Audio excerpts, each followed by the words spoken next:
Hey everyone, so welcome back to my live series. This is our draping workshop, which is going to be 4 Saturday evenings from 6 to 7 p.m. Eastern Time. You will receive the Google Meets link within this email, and there's a few things that we have to cover before we get started tomorrow evening. First things first, you'll need to have a dress form. Okay, so your form should have a center front, princess seam, neckline seam, shoulder seam, braided side seam, and most likely has either twill tape or some sort of ribbon to indicate the waistline.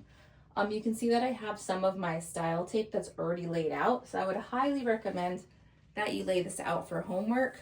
We'll talk a little bit more about that in another minute, but we're gonna go over the materials that you'll need for tomorrow first. So classic unbleached cotton muslin. So you most likely have between 1 and 2 yards. What we're going to achieve in this workshop is draping your front bodice, okay? So this has a bust dart, and we're gonna talk a little bit more about seam allowances, style lines, truing up this drape as we progress through the workshop.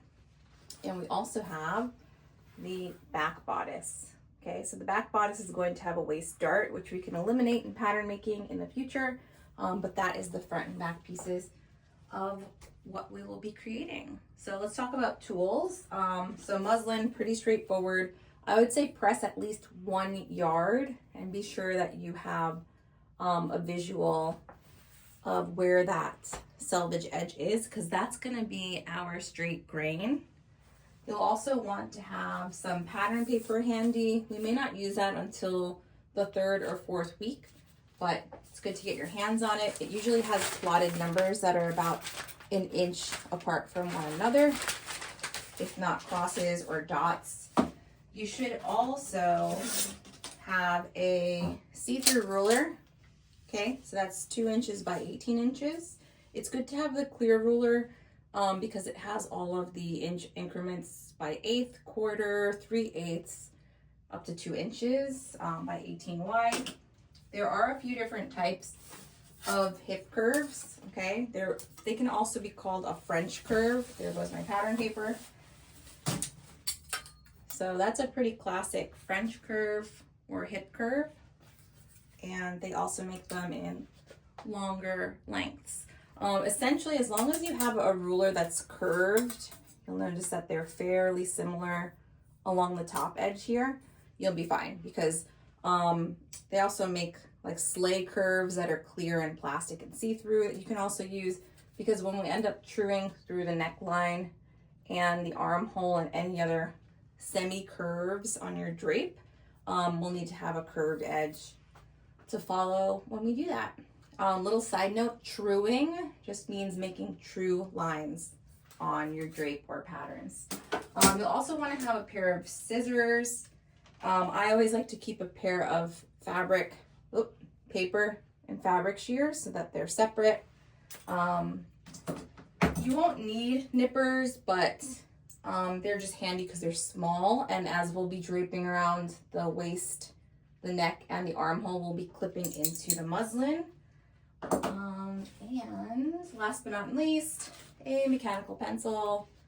These are my cool tribal mechanical pencils. But we always drape in pencil. Okay, so now let's talk about style lines. So first, which is the most important, is to indicate your center front. So your center front is going to fall directly over top of the center front seam of your form. Okay, so it's the most vital of where that's located is that it's pretty much centered, because as we mark through on that style tape, we're dotting down the center of that. After you've placed your center front, and you'll notice that I dropped it about 1/2 inch from the nail head on the form, you're going to put in your apex, and then we're going to put in the curve for your neckline.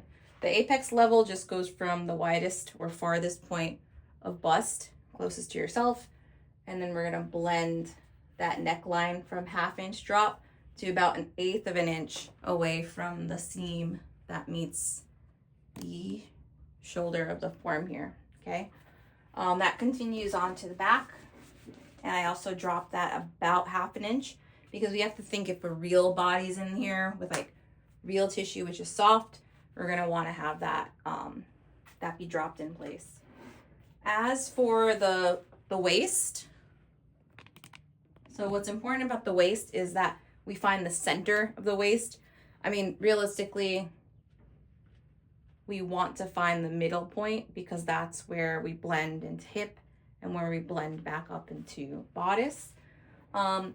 Probably one of the trickiest placements is the armhole. So what you're gonna wanna do is, I like to start from the top of the arm ridge here, and I keep the tape about 3/8 of an inch from that ridge. So where the shoulder plate or the edge of the shoulder meets the top of the shoulder, about 3/8 in, we keep bringing that down 3/8, and then we're gonna slowly blend it into 1 inch dropped below the metal arm plate. You notice that in the back, I'm a little bit lower, and that's really like an eyeballing situation because we want to have enough wiggle room or movement or ease for when you set in sleeves. And then the back is the same situation, blending that back into the 3/8 from the arm ridge there. Otherwise, you can place in your shoulder tape. It's not totally necessary because the shoulder seam you can kind of feel with your finger. But if this is easier for you with the style tape, place the style tape on the shoulder.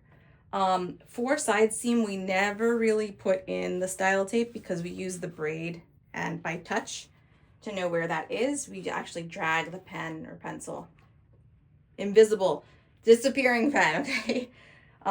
In other situations, but pencil for this draping workshop. We'll drag it to work.